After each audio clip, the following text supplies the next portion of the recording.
Isang magandang araw na naman sa inyo mga kabantay. Kumusta kayong lahat? Ayun, for today's video ay magluluto tayo ng salmon. Ayan oh, sariwang salmon ito. Ayan, at lulutuin lang natin siya sa olive oil. Ipiprito natin at kasama itong asparagus. Ayan, ipiprito lang din natin itong asparagus. Then isasama natin siya sa ating salmon.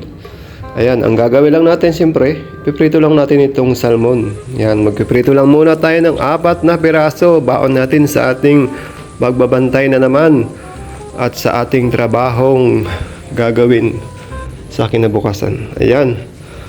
At sa tagpong ito ay atin nang naibaligtad itong 4 na pirasong salmon. May hinalay nga po apoy para sa ganun ay hindi siya masunog at maluto siya ng maganda. Ayan. Ayan, at paluto na nga ito. Konti na lang at luto na. Siyempre, nailuto na rin natin itong ating asparagus. Ayan na nga ang ating finished product, mga kabantay. Ang sarap nitong asparagus. Gawin niyo ito at siguradong mapapawaw kayo sa napakasarap na salmon. Kain na tayo mga kabantay. God bless.